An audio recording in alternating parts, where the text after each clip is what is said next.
But we're so conditioned to be generating this pain inside us too, we don't even know how we're doing it. But it's been there for so long, and it's felt this way for so long, that we don't even really know who we are without it. And many times, people become identified with thoughts, we say, right? But also, many times, people become identified with their pain. I have students that come to me and they're in pain, and I start doing the things that I need to do to help them release their pain. And they go, hey, don't try to take this from me. Because they don't know who they are without it. How awesome would it be to live life without pain? The pain that you're generating for yourself. And that doesn't mean that sadness won't come. I'm not talking about sadness. I always make this distinction. Sadness is a catharsis. Sadness is releasing energy during a loss. Something that you need to experience. You know, an animal, a friend passes away, you're going to be sad. You're not going to be happy. But you don't have to create pain around that. Pain is what happens when your mind says, oh, that shouldn't have happened, and why me, and life sucks, and all this other stuff. Then you start to have pain. Then you have sadness and pain. But most people don't know who they are without their pain. And so what happens is the pain begins to leave them, and then they go, whoa, this is weird, and they start looking for it.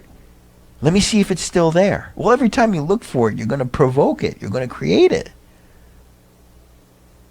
So you have to get used to living without pain. You have to experience moments without pain, change your relationship with pain, allow it to release, and then get comfortable not creating it for yourself anymore. What would you suggest to people who aren't suffering their thoughts, they're suffering their emotions? They're always angry, they're always upset, they're always irritated. They don't even know where these emotions come from. Well, that's what I'm talking about, is the pain. You know, I mean, the pain from really negative emotions. Emotions I see as sort of an energetic pain. So I just use kind of more of a generic term to encompass all of those. You know what I mean? Is that, you know, anger, whatever, anxiety, depression. If you look at those, basically all of those are code words for fear. Okay? So if we're going to talk about emotions, there are two basic emotions, love and fear. And I don't mean in love, you know what I mean? I mean love.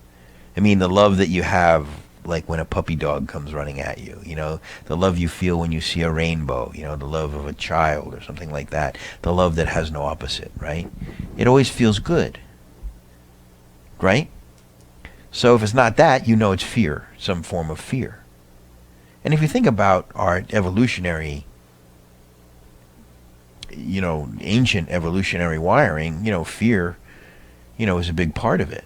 You know, we were animals, you understand that, right? And we're wired a certain way. I mean, even Willow, who I got when he was this big, and I have just done nothing but love and nurture and take care of him. If I move too quick, he's like, "What the hell are you doing?" And we're wired for fear. So now, as humans evolve, you know what I mean? We're needing to become conscious of our ancient wiring, and understand how we're generating this stuff, and consciously change that wiring. And when you're in meditation and when you're in spiritual practice, you are most definitely rewiring your mind. I don't have the same mind that used to torture me in my early 20s. I couldn't even suffer the things that I was suffering then, because it's not the same mind. It comes from awareness, understanding, and most importantly, practice. You know, you have to know what you're practicing and why.